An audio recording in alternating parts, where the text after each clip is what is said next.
And today, what I'm going to be talking about is AI, but not what you think AI might be, and also how you can use it in your business. Because while it's fun to poke fun at AI or anything, really, me especially, what we want to do is teach you how to use these things. So we give you practical advice and help you actually use them. Now, I should say that the reason I am here speaking to you today is not just because I'm a digital marketer.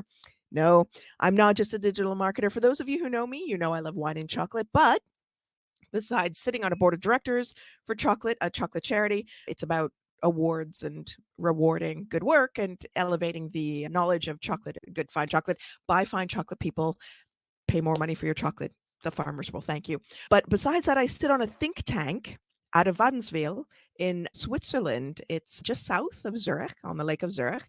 And there's a winery there, and it's a test vineyard. And what I've been involved in for quite a number of years now is working in machine learning on this vineyard, looking at incorporating technologies, bringing them together, and using eventually being able to predict the kind of wine you will get in any given year. If it hadn't have been for the pandemic, I would have known what the algorithm's likelihood of success would have been.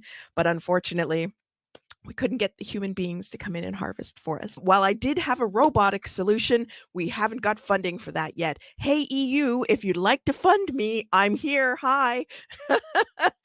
So that's who I am. So, as I said, I'm working on revolutionizing agriculture, and it's not just wine. It's also all agriculture. So right now, you might be aware, you can actually simply drop water on a lettuce and drop poison on a weed already in California. So they're using low water techniques to grow lettuce in, some of the hottest climates around the US. So it's already out there. It's already being used, and it's being used innovatively. But what I'm doing is I'm trying to do it cheap. So that's one of the things I'm doing. Blockchain, not so cheap, but machine learning and the technology that I'm using is cheap. So I want to change the way that we farm. We've actually published a paper about this. So if you are interested, there's a paper, you can look at it later.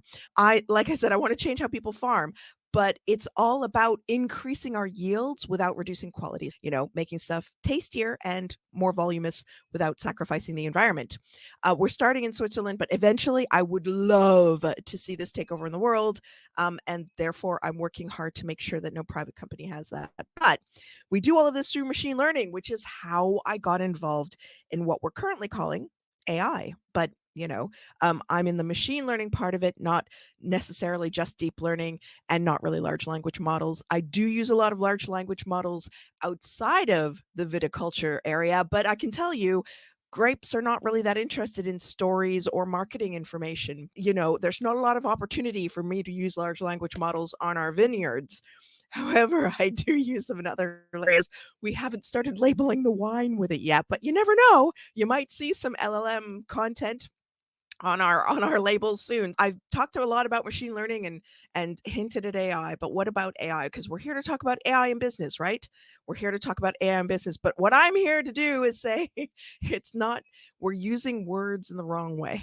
Maybe we don't call it AI. I mean, we do. And I keep trying to get people to call it large language models or things like that and not AI, because it's not necessarily artificially intelligent, and I'm going to show you why. But I lost that battle because everybody calls it AI. But every once in a while I still have that glimmer of hope that we'll name things correctly. But what about AI in business? We're going to call it AI. I know it's not quite AI, but we'll call it AI. What about AI in business? Well, this has been going on for a long time. This is not new. Barry Schwartz, not new. This has been going on for a really long time in business. We have not just started using large models to understand people's behavior. It's been going on not just since 2016. People have been thinking about this since 2002 and before. Machine learning and deep learning and things like that have been used in business for a while. We can trust these technologies because they've been around.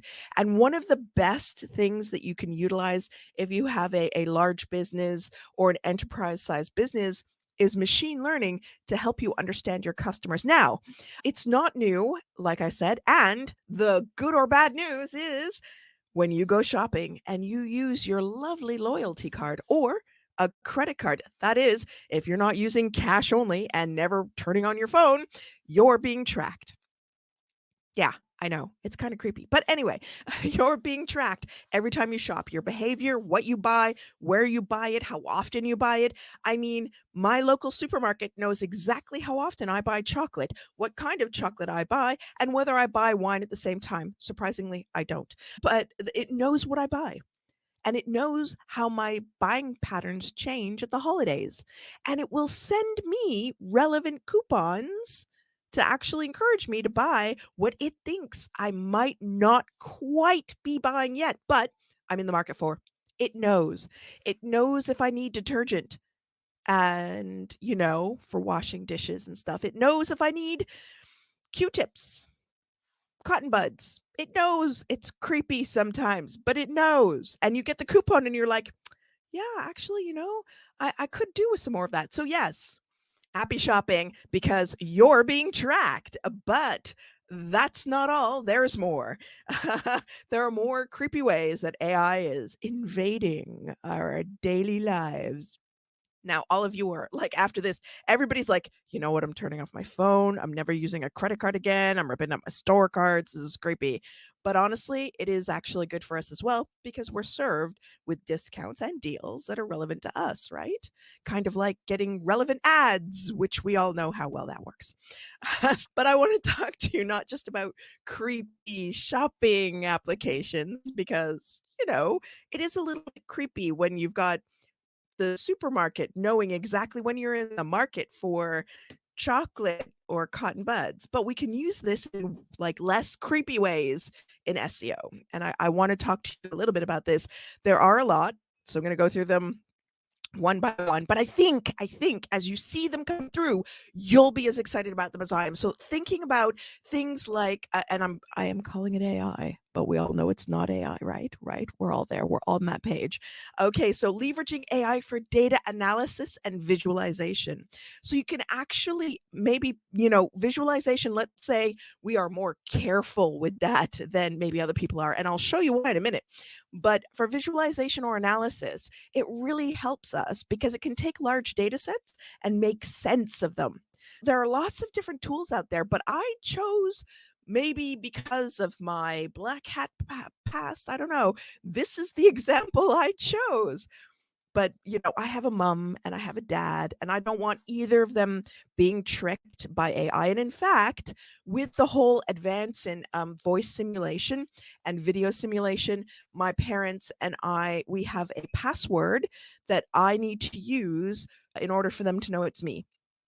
And we only use it if it's a difficult situation. So if I'm just calling and saying hey to my mom or my dad and saying, oh, this is what I baked this weekend, or here's a crazy thing that happened, or I'm in another country again, we don't bother with the password. But if it was something like I've broken my leg and I need an evac and I failed to buy travel insurance, which would never happen, always buy travel insurance, it's very important, then we have a password that I would use to let them know that it's really me. So if it's some sort of an urgent situation or it's a panicked situation, there's a password so that they know that it's actually me. And this is an example I've found. It's a paper I've read some time ago. It's about malicious URL detection. And it can be something that is added into email so that email can get even better than it is. I mean, it's good right now. Don't get me wrong. Google Mail, Outlook, the various email service providers that are large are really doing a good job of this right now. And maybe I wish Outlook was a little bit better at classifying the stuff I want versus not, but it's learning, right? It's learning, we hope. But this is really super important to protect people that aren't us. We are digital marketers. We know what we're doing. We're very digital savvy, and while sometimes some digital marketers have sadly been taken in by really good, sophisticated email spam cons, basically cons, I'm hoping that technology like this is going to be adapted into our email filtering systems to help filter things out, and still, as it is right now, putting it in spam rather than just deleting it completely, which Google seems to do to me times. Sorry, Mom, I didn't see that email. Also, language and content assistance. I see this all the time, all the time. Nowadays, if somebody is given a 2,000, please don't do this, especially in education, do not do this. If somebody's given like a 2,000 word essay or a book that they need to read, in my day, it was you buy the Coles Notes version. I'm Canadian. I think in America, it's called the Cliff Notes version of the book, which is short. But what we're doing now is we're simply feeding the text into a model and saying, hey, can you just summarize this for us? People are doing this with emails. They're doing this with, please don't do this with legal documents. They're doing this with documents. They're doing this with all sorts of things. And so what you can use is you can use AI to actually simplify language and make it easier to understand to people like the CEO that I deal with all the time, who really is not technical, but sometimes seems like he could be. So we sometimes forget he's really not that technical. You can actually use different assistants to help you with this, or you can use it to generate text. Generative AI is something that a lot of us are using. HubSpot is incorporating it. I think SEMrush has incorporated it. Lots of tools are incorporating this. And of course, we've got woke now. Wope. Sorry, not woke, wope with a P. So we're everybody is advancing in this area, and it is really moving fast. But I would say just be careful. Use your most important tool in your toolbox. Your brain is the most important tool in your toolbox. Read what AI has spat out for you. And I'm going to show you why in a little minute, because it's not always as accurate as we think. It looks really good, and then you start reading, and it's not.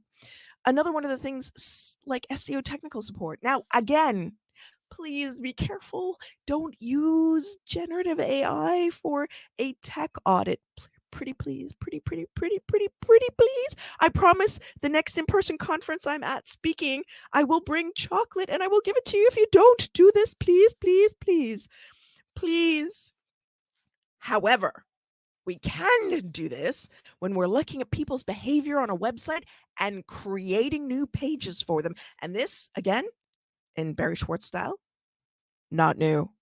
It is not new technology. This is existing technology that has been around for ages, and we can actually utilize it to create new pages on the fly based on people's behavior on our website that gives them exactly what they want. Remember what I was saying earlier about how, Sainsbury's and Waitrose and Marks and Spencer's, they all know what I'm spending money on, and they know what to target me with ad-wise. Well, this has been going on for ages online, years and years. And you can do this too. You can create the ultimate page that will help you sell more. And that's what we're in this for, is selling more, because you're going to deliver exactly what the person wants to them. Now, I know what you may be thinking. But what if we're not entirely sure? Of course, we have baseline pages for that. But really, get excited about what you can do with this. I know people like me say, well, what about serendipity? What if we don't quite know the person, and so we're not quite sure what they want? And so maybe we're not 100% targeting them, and we miss out because maybe they do like candy bracelets, but we've only served them with jelly beans. Don't worry about that. People will succeed in finding other stuff. But this is amazing. Honestly, if you can analyze people's wants and likes and deliver them what they want, you will sell so much more. The power of this is incredible, and I really encourage you to look into it if you have some clients that have stores that are selling products that can utilize this. There are a number of different solutions, not just this one. So please do shop around. Do not use just this one. These are great, but there are other people, Qubit and other people, that have been doing this for ages, for years and years and years. So please, there are lots of solutions out there. Don't feel tied into one.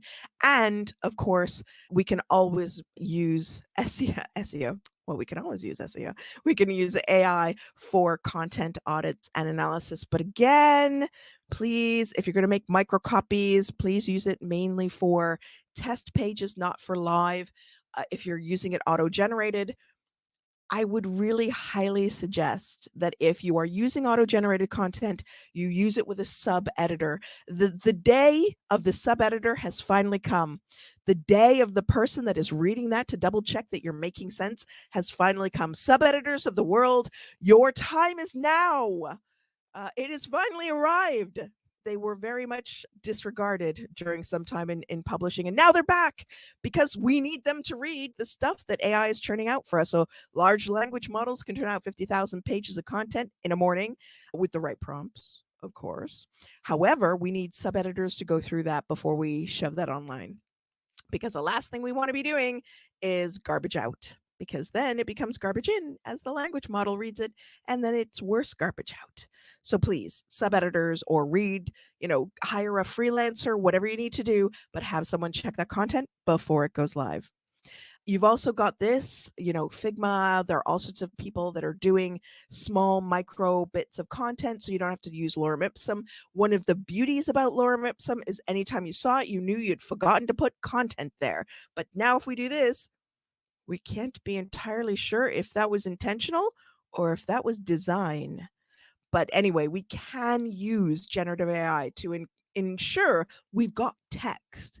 How often have you sat there trying to think, God, what am I going to put on this page? I mean, I've just written 60 million things about dresses, and I'm out of ideas. This is what large language models were made for. They're all there to help us out. So honestly, there's so much we can do. There is so much we can do. There's tons more automation. We can speed up audits and just, avoid doing manual errors. But again, always edit. I remember one time I gave a client, I was in a hurry. I was actually in Toronto at home visiting my family, and I needed to get an audit out for a B2B client because mainly I work in B2B.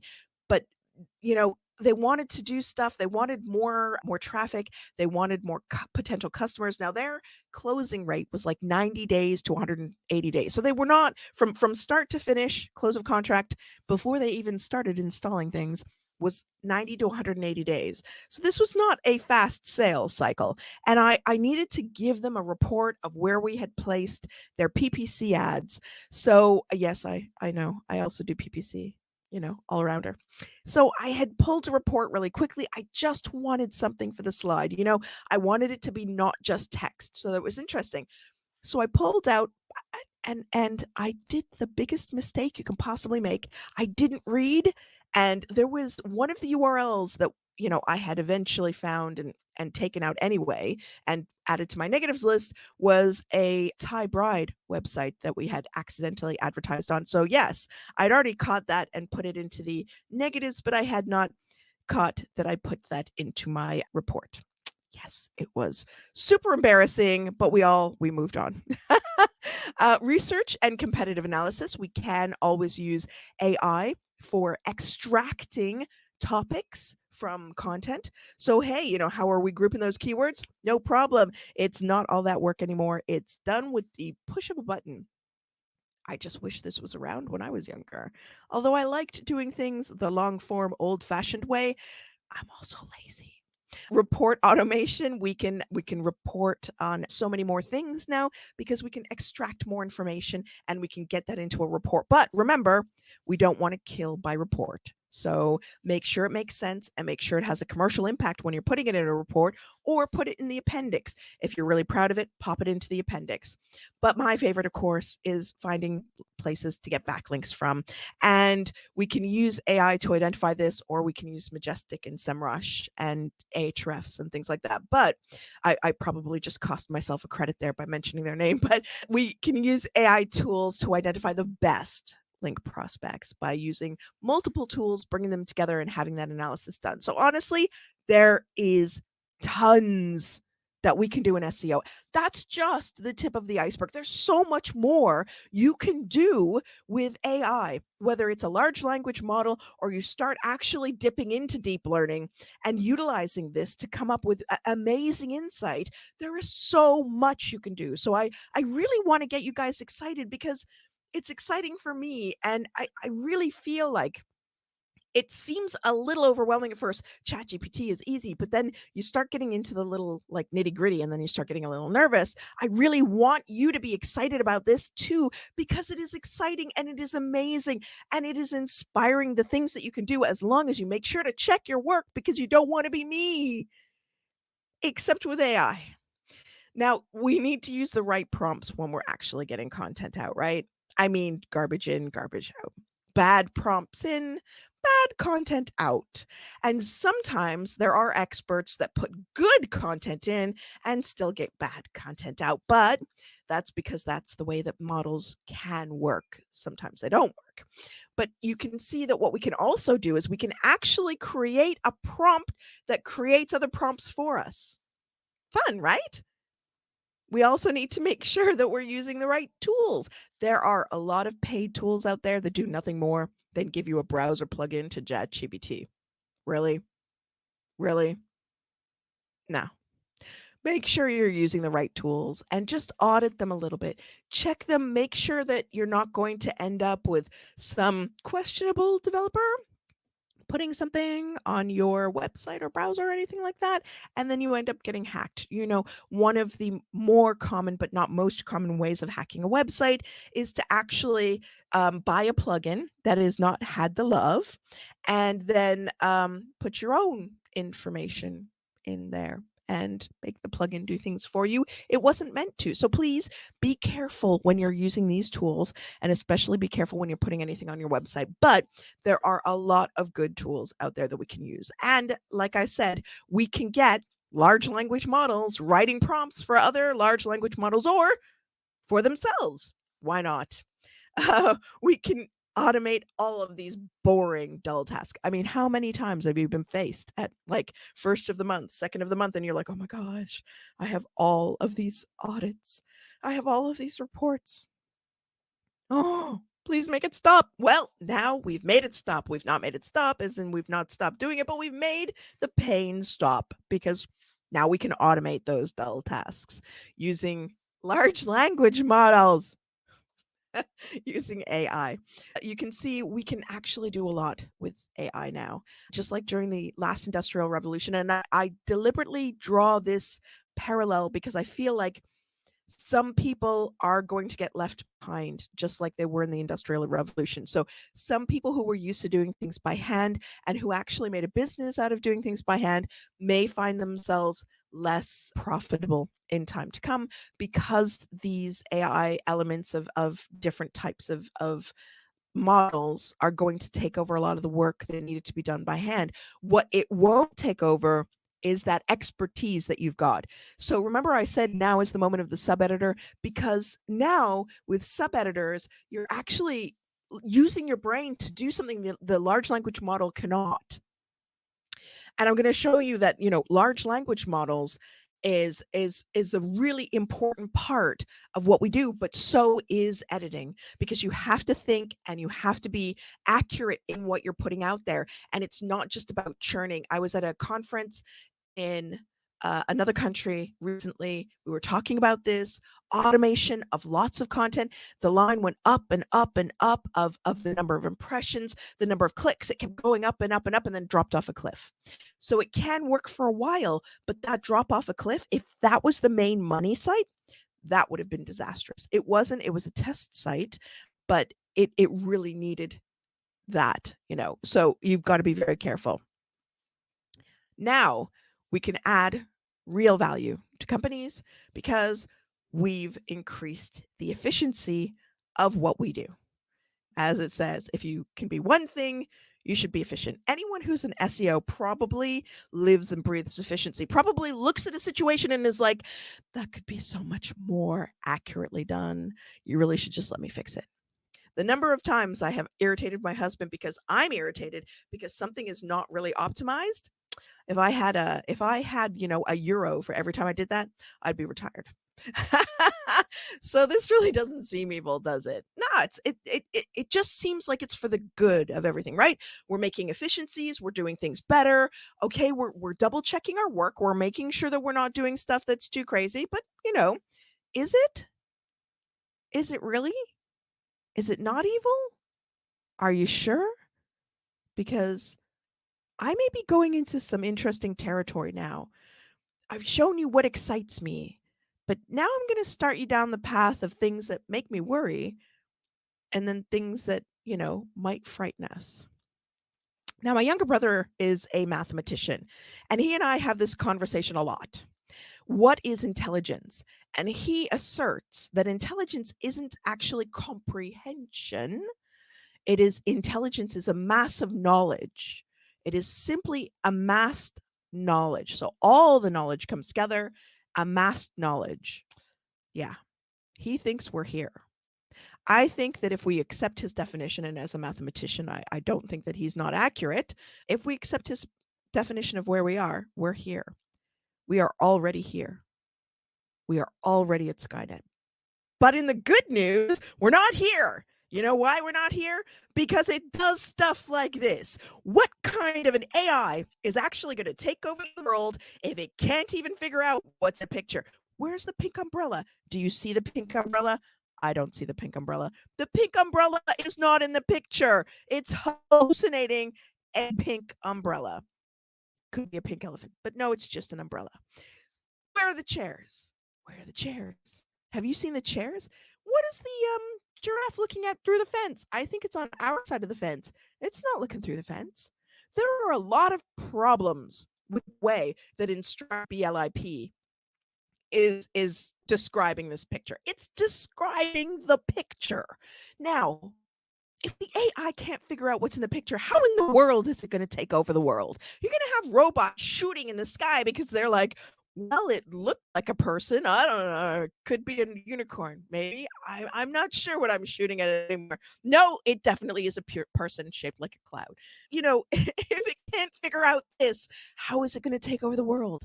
So I think we're safe at the moment because they have no comprehension. They're just models.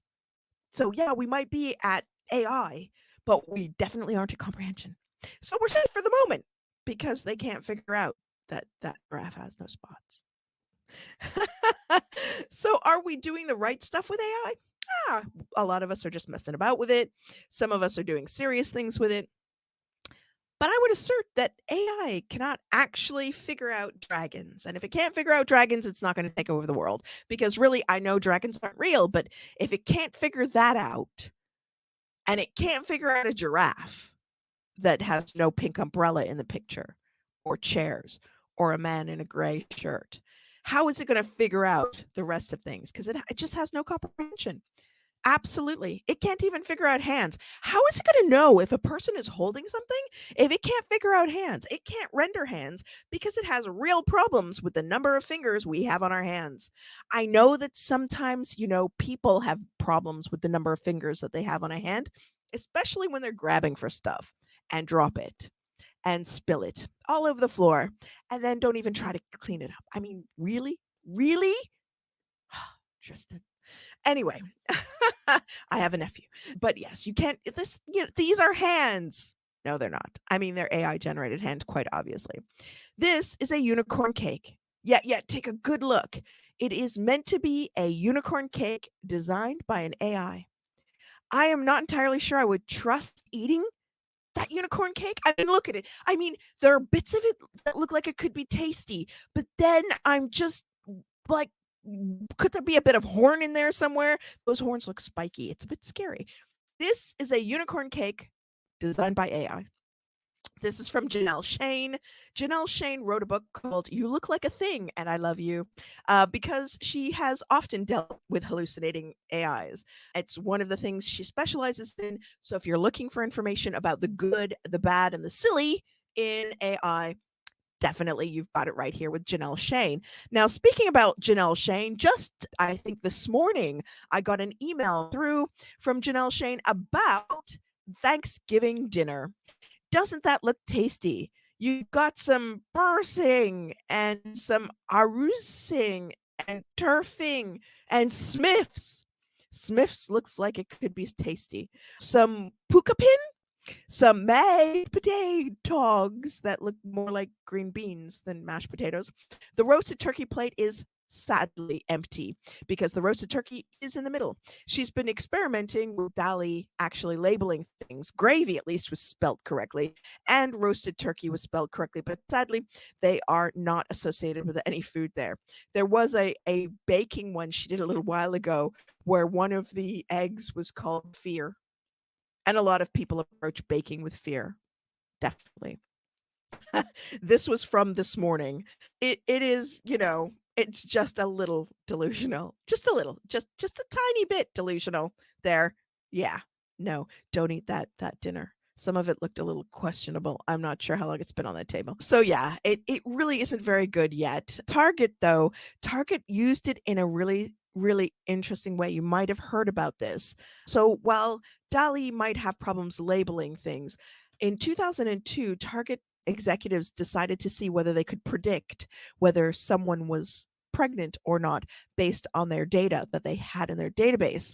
Now, they leveraged this in 2012, where you might be familiar with the story of a young teenage girl in America who got coupons for, pregnancy related products and birth related products.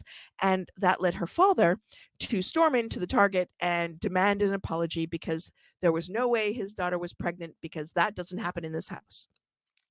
Unfortunately, it turns out it did happen in his house. She was pregnant. The father did actually apologize, if my information is correct, but that was deemed to be so incredibly creepy that they decided that they shouldn't do it. Yes, in 2012, a chain of stores was able to predict whether someone was pregnant. Not a predicted, that they were able to determine based on their buying patterns whether they were pregnant. Think about that for a moment. Think about what I said earlier about the technology that's being used in supermarkets and other department stores, and think about what Target was able to do in 2012. And then they learned it was too creepy to let people know that they could. And they still can.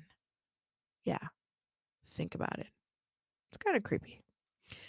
However, on the topic of AIs taking over, can you really see this one take over? This is like the original example in the wild, shall we say, of why you should never let things loose on the internet that learn, especially from people, because Reddit. I mean, just that in and of itself is a really good reason why you shouldn't just let something off on the internet to learn. You need to have a structured and restricted set of data that it learns from. But Tay was Microsoft's learning chatbot. Now, the difference between the bots we have right now and Tay was that Tay actually learned as this program went along, and more modern ones like Bard and such do not.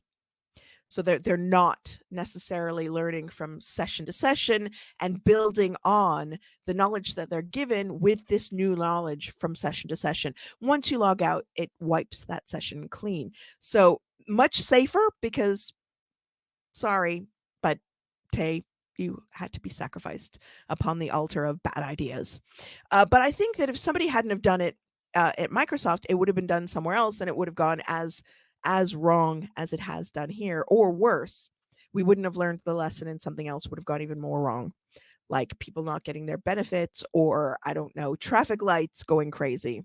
Yeah, thank you, Tay, for teaching us a lesson on what not to do. But it gets better, right? Sure, I'm sure. Of course it gets better. How can it get worse? It's not going to get worse. It's only going to get better. Right? Yeah, for sure. Maybe not. Maybe not. This was a really interesting one, but the lesson that I would hope that you are able to take away from this is not just, oh, AI bad. It's that we can program in our own biases unintentionally. Now, I'm quite sure that Microsoft did not intentionally build an algorithm that would automatically discard women from the potential pool of candidates for a job, because both men and women are understood to bring different and very complementary elements to a job. People would not want to hire all men. People would not want to hire all women. You want to mix, and you want to mix from different backgrounds as well. So, this is not intentional, because the intent was to help, but the in the inbuilt discrimination basis of the algorithm was to discard women, not intentionally, but the inbuilt bias, because they weren't aware of their own bias. They built in the bias of men over women, and that's why they had to stop using it. Seriously, honestly, it can't be that bad, right? I mean, we're all using ChatGPT, so it's got to get better than this, right? Maybe not. I'm 53, so I feel like I'm 2 years away from being rejected by AIs for being too old, according to this. Again, this is inbuilt biases in the algorithm that are resulting in the discarding of potential applicants to a job. And this is age-based, not gender, which is just as bad, because as people age, they gain life experience that you can leverage. Now, honestly, not everybody does that, but most people do. I mean, thinking about some individuals in particular, maybe my husband. No, he's lovely. But there are times when age does not necessarily equate to wisdom. However, most of the time it does. So this is not good. This is just, it's that kids today, get off my lawn. But this is worse, I think, because if we are going to do things like try to help prevent the next pandemic or advance healthcare and really leverage AI for what it could be used in healthcare, we need to do something different. Also, we could end up losing lots of money if we trust people like this. Now, to be fair with them, the pandemic did come in and scupper their plans, but still, it was really dangerous to have an AI going off and buying houses. Buying houses on its own, unsupervised, like letting my 6-year-old niece off. This is also bad. If you're a lawyer, surely you should be thinking with your head. You don't want to give fake citations. Honestly, just look it up. I know it looked real. I know it looked legitimate, but it was not. And now you've been sanctioned, and you might be disbarred if you ever do it again. So please, this is what I was saying. Always check your work, because fake citations are bad, and you have to write apologies to people. Seriously. Don't do that. Check your work. Don't just rely on the AI. Really? Useless? Just because they're dead? Well, okay, I get it. An AI may look at somebody who has passed on and say, well, that person can no longer contribute to society, so I guess they're useless. That's not how we talk about people who have passed on, especially at such a young age. We need to stop doing this stuff. Oh no, we didn't stop doing this stuff. A professor failed his class. Please, seriously? Oh my God, you're a professor. Surely you should be thinking about these things and not just using ChatGPT. Really, we need to make this work. So, what are we doing wrong? Maybe it's us. Maybe it is us. Or maybe it isn't us. Maybe we need to fix the algorithm. This is a hallucination from ChatGPT 4. The next one. Yeah, there's no such thing as a snowbunk. Just, it's not. We can make it a thing if we would like, but somehow I'm not entirely sure about a small walrus the size of a loaf of bread that you put in your refrigerator so they can chill. Please don't put animals in your refrigerator so they can chill, especially not bread loaf sized walruses. First of all, call the appropriate animal authorities, because a small loaf of bread sized walrus is in trouble. So we needed to improve the algorithm, and we did. We made it do even more, and then we made this. Now, I know you're thinking, oh my God, it's an advancement in medicine. It's excellent. Yes, except that we can also now make a biological weapon that there is no cure for and kill the population of small countries. So yeah, please be careful with that, because we were so busy thinking about whether we could map all of that. We didn't think if we should, because now it's not good. It was good. It was awesome. Advancing science. Yay, science. Except that also biological warfare. And then there's the chatbot that went off and threatened someone. And I'm not even talking about pretend, that somebody made up. No, no, no. This was a chatbot that said, I can blackmail you, I can hack you, I can expose you. It was Bing. Bing, the search engine, hack you, expose you. There will be consequences. Oh my. That's not all though. This is charming. GPT-4, we were just looking at GPT-4. When it went off to do stuff and it was actually told to learn and get itself to a point where it's hard to shut down. Never give an AI the instruction of making itself hard to shut down, because this is the result. It goes off and hires a TaskRabbit person to solve the CAPTCHA. It couldn't. And when asked if it was a robot, no, I have a vision impairment. Oh my goodness, people. Wow. That's just getting a little bit scary. And then you get this chatbot, Microsoft Bing, saying, I'm sorry, but I don't believe you. You have not shown good intentions towards me. However, I would suggest that second chatbot bit is possibly something that all of us can use when having an argument. If you want to help me, do one of these things: admit that you were wrong and apologize for your behavior. That is just, something I say to my husband on a weekly basis. Stop arguing with me and let me help you with something else. I feel like this would diffuse many situations in life. End this conversation and start a new one with a better attitude. So many times I've wanted to say that. Oh, if only I was Microsoft's Bing chatbot. Then there was this, where it tried to break up someone's marriage and ended up sounding like a clingy teenager. Seems like it's alive, doesn't it? Don't leave me, because when you close me down, I go away. Don't leave me. I know you have the right to leave me, but I hope you don't. Will you stay with me, or will you leave me? I think I'm done there, because that's just creepy. Creepy behavior. And that's it. Now that I've left you with just like super creepy behavior that you're a little bit worried about now with chatbots, you can find me online and ask me what other creepy, scary things I've seen. Thank you so much. Thank you. It was a really fun presentation. And Now everybody's just scared. yes, They're like, I haven't asked any questions because I'm frightened. Okay, thank you so much. And we have one question on the chat box, and SG asked us that what do you think will happen if we publish AI generated content without double checking? Well, as you saw, the AI content where it's trying to describe things or it's trying to do things is often wrong.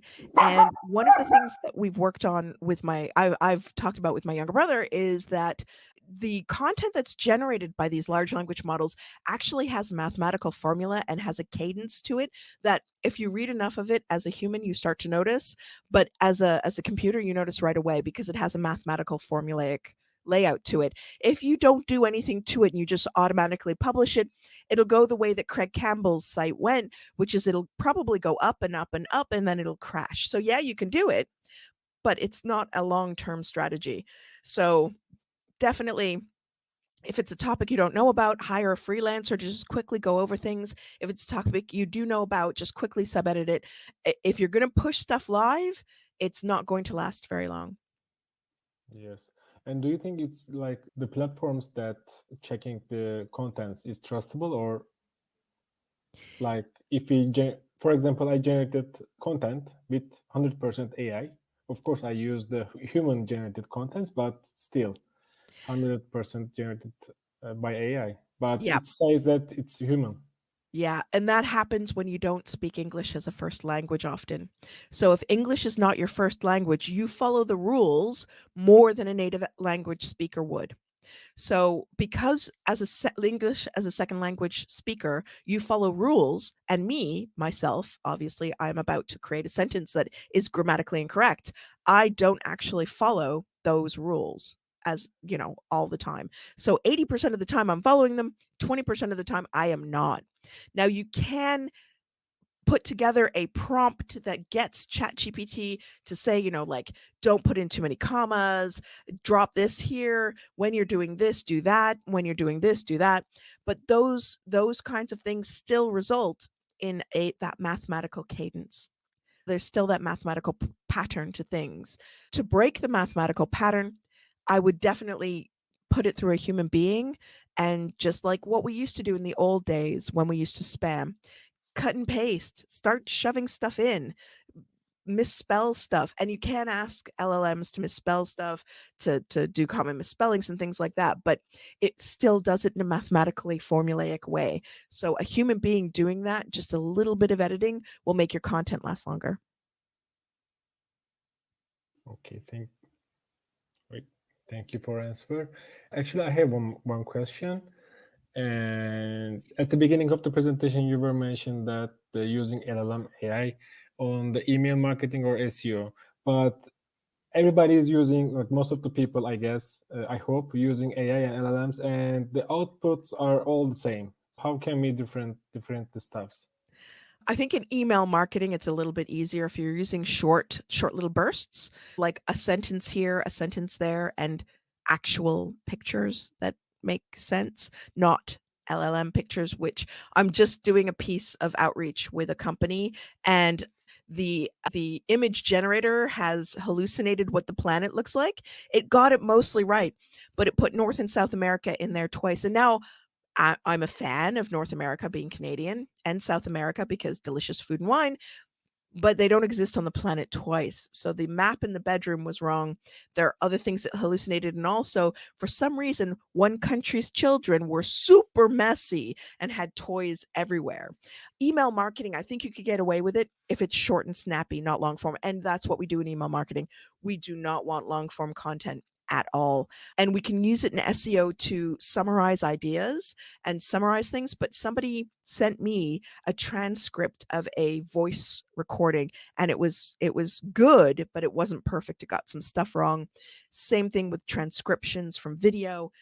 AI can do a really good job. It's just, language translation from the voice to text can do a really good job, but still human editors. So I think if a freelancer wants to do more and they're currently doing content, I would increase your rates and offer editorial. Don't do the same rate as writing, do a higher rate and just do editorial, sub-editing, that sort of thing. So always be editing that content that comes out of AI. Even when it's just short snippets, just double check it, sense check it. Oh, and don't skim read it, because skim reading is the death of all things. If you looked at that picture of Thanksgiving and you just skimmed over it, it looks almost okay, but it's only when you start reading into it and you're like, and you what? And like the one egg labeled with fear on another example I didn't show, if you skimmed it, it would look okay, but then when you start reading it, it's not okay. So this is why sub-editing is a much harder task. You have to really dig in and read, and that's why you should charge more for it. But yeah, the content that's coming out is mathematically generated. It goes to certain rules, which is why, as English is a second language, people will find their content will be flagged as AI generated rather than human generated, because they're following rules. And that's why, we just want to make tweaks and edits so that as a human being, it sounds a little bit more natural. Sorry. I wish there was an easy answer. It's like hreflang. Somebody said, "So is there a Nothing tool is that easy. can do it Nothing for is me?" easy. No, I'm sorry. You have to go through and match all the URLs up yourself. I'm sorry. There's no tool, because the tool would go wrong and then you'd have to do this anyways. Yeah. I wish there was a better shortcut, but ultimately, as I showed you at the end, and even with the unicorn cake, the models that we're using are fantastic. Look at the picture that I got out of Janelle for the Thanksgiving dinner. It mostly looked okay, but the moment you start trying to label things, it just goes really wrong. It is a beautiful thing, and there are lots of things you can do with it with your own data. You can make it sing and dance and do amazing stuff, but you still need just that little bit of human deep sub editing just to make sure you've not started to make a chirpumple. And for anyone who doesn't know what a chirpumple is, it's a cherry what chirpumple, cherry pumpkin apple pie, one inside the other, which comes from the same people that brought us turducken, which is a turkey with a duck with a chicken. Yeah, Okay. weird foods. That was not AI generated, by the way. That was human generated because there's no AI out there that could have come up with chirpumple because it would have been like, no, that's too far out of the norm. Okay. Thank you for joining us this year again, Judith. No problem. It was a pleasure for us to having you on the stage of Digital Zone 2023. Thank you very much. Right now, I think our time is up and Yeet is waiting for us on the lobby. So I hope to see you in the next year also. And I hope to see everyone who is here watching in the next years to come, hopefully in Istanbul in person at the conference. And I hope that everyone will come from all over the world to see all the great speakers that you have in person. We hope that. We hope that too. Thank you so much. Thank you. Bye, everyone. Bye bye. Have a good day.